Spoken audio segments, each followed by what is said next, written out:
Welcome to my channel. খাওয়া হবে জমজমাট। তবে আজকে আমি বানিয়ে নিয়েছি শিবরাত্রি স্পেশাল একটা দারুণ রেসিপি, সাবু আর বিভিন্ন সবজি আর বাদাম দিয়ে। তো তোমরাও যে কোনো উপোসের দিন বা শিবরাত্রির দিনকে এই রেসিপিটা বানিয়ে খেতেই পারো।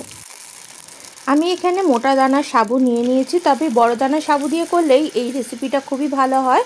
ছোটো দানার সাবুতে খুব একটা ভালো আসে না। আমি এখানে প্রায় 400 গ্রাম মতন সাবু নিয়ে নিয়েছি। আর সাবুটাকে এখন ভালো করে একটু ধুয়ে নেব। তবে বারবার জল পাল্টে পাল্টে সাবুটাকে ধুয়ে নিতে হবে।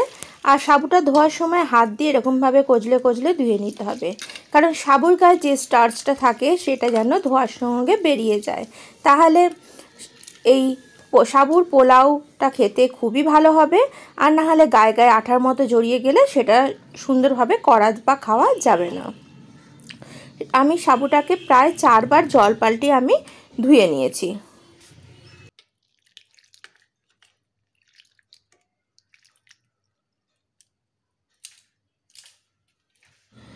এখন এই জলটাকে ফেলে দেবো। দিয়ে দেখো সাবুটাকে একদম জল থেকে সরিয়ে দিচ্ছি।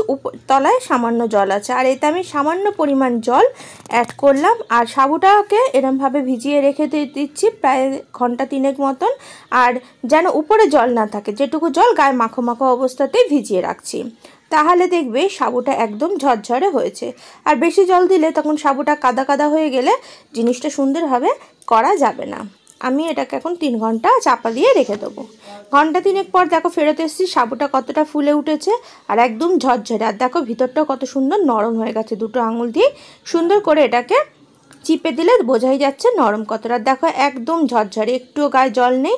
আর একটার সাথে একটা গায়ে কোনোভাবেও আটকেও নেই। আর এখানে দেখো নিয়ে নিয়েছি কাঁচা বাদাম, নিয়েছি 1 বাটি ক্যাপসিকাম, ক্যারট নিয়েছি, এখানে কড়াইশুঁটি, এটাকে একটু সিদ্ধ করে নিয়েছি কড়াইশুঁটিটা। আর এখানে আলু কুচিয়ে নিয়েছি। এই সব উপকরণ দিয়ে বানাবো। এছাড়া তোমরা এর মধ্যে কাজু কিশমিশও অ্যাড করতে পারো। এখন গ্যাসের মধ্যে কড়াই বসিয়ে আমি এখানে বাদাম দিয়ে দিলাম। শুকনো কড়াইতেই আমি বাদামটাকে একটু নাড়াচাড়া করে ভেজে নেব।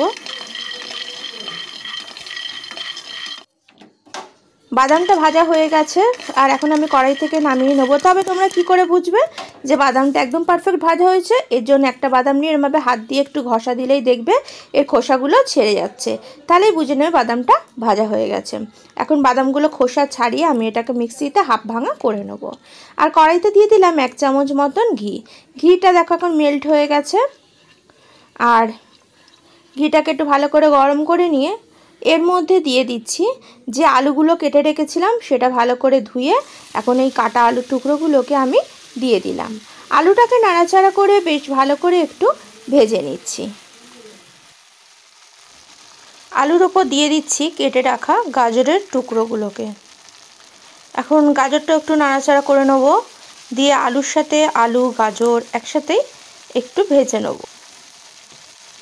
আর উপর থেকে একটু দিয়ে দিচ্ছি সন্দক নুন, কারণ যেহেতু এটা উপোসের জন্য বানাচ্ছি আমি, তাই এখানে সন্দক নুনটা ব্যবহার করেছি।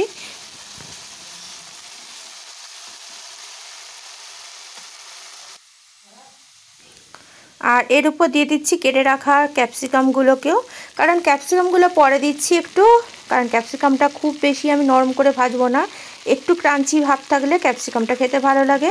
আর দিয়ে দিলাম কড়াইশুঁটি। কড়াইশুঁটি, ক্যাপসিকাম, গাজর, আলু সব এখন ভালো করে একসাথে একটু ভেজে নেবো কিছুক্ষণের জন্য।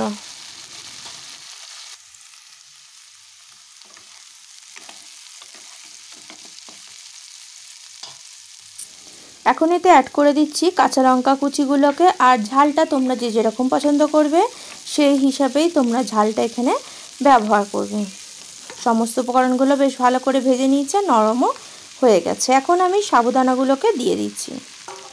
দেওয়ার পর ভালো করে নাড়াচাড়া করে সাবুটা বাকি সবজিগুলোর সাথে সুন্দর করে মিশিয়ে নিচ্ছি।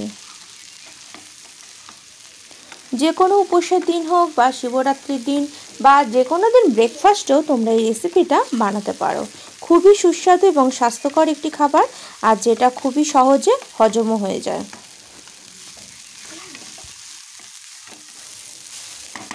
এখন ভালো করে মিশিয়ে দিয়েছি। আর স্বাদের অ্যাডজাস্টমেন্টের জন্য আমি একটু এখানে চিনি অ্যাড করে দিচ্ছি।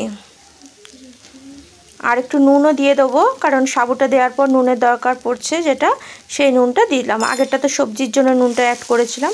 এখন ভালো করে সমস্ত উপকরণগুলোকে আমি মিশিয়ে নিচ্ছি। তবে বন্ধুরা, এখানে তোমরা কাজু কিশমিশটাও অ্যাড করতে পারো।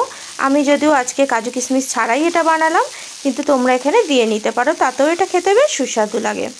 আর এটাকে ঝালটা তো তোমরা তোমাদের প্রয়োজন মতনই দিয়ে নেবে, আমি আমার মতো দিয়ে দিয়েছি।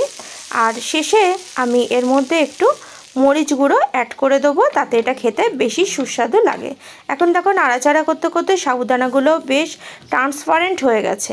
সেই অবস্থায় আমি এখানে যে ভাজা বাদামটা রেখেছিলাম গুঁড়ো করে, সেই বাদাম গুঁড়োটা এর মধ্যে দিয়ে দিলাম। আর ভালো করে এটাকে মিশিয়েও নিচ্ছি। আর এখন আমি এর মধ্যে লাস্টে দিয়ে দিচ্ছি একটু মরিচ গুঁড়ো, ফ্লেভারের জন্য, টেস্টের জন্য। রেডি হয়ে গেল আমার আজকের সাবুর পোলাও। যে কোনো উপোসের দিনে অনেকেই সুগারের পেশেন্টরা বিশেষ করে সাবুর সাথে কলাটা খেতে পারেন না মিষ্টির জন্য, তাদের জন্য তো এটা খুবই উপকারী একটা খাবার। আর যে কেউ এটাকে উপোসের দিনে বানিয়ে নিতে পারো। এখন আমি এটা সার্ভিং প্লেটে ঢেলে নিচ্ছি, গরম গরম সার্ভ করব বলে। যদি আজকের রেসিপিটা তোমাদের ভালো লেগে থাকে, অবশ্যই চ্যানেলটিকে সাবস্ক্রাইব করে পাশে থাকা বেল আইকনটিতে ক্লিক করতে ভুলো না। যখন যে রেসিপি আপলোড করব তার নোটিফিকেশান সবার আগে তোমার কাছে পৌঁছানোর জন্য। আর লাইক করো, কমেন্টস করে অবশ্যই জানিও তোমাদের রেসিপিটি কেমন লাগলো। তোমাদের একটা কমেন্টস আমাকে অনেক বেশি অনুপ্রাণিত করে নতুন কিছু রেসিপি বানানোর জন্য। আর নতুন বন্ধুরা, অবশ্যই আজকের ভিডিওটা যারা নতুন দেখছো, অবশ্যই সাবস্ক্রাইব করে পাশে থাকা বেল আইকনটিতে ক্লিক করে পাশে থেকো। শুরু থেকে শেষ পর্যন্ত খাওয়া হবে জমজমাটের সাথে থাকার জন্য, একটা সুন্দর মুহূর্ত কাটানোর জন্য তোমাকে জানাই অনেক ধন্যবাদ। আবার দেখা হবে অন্য কোনো একটা রেসিপি নিয়ে অন্য কোনো দিন। ভালো থেকো।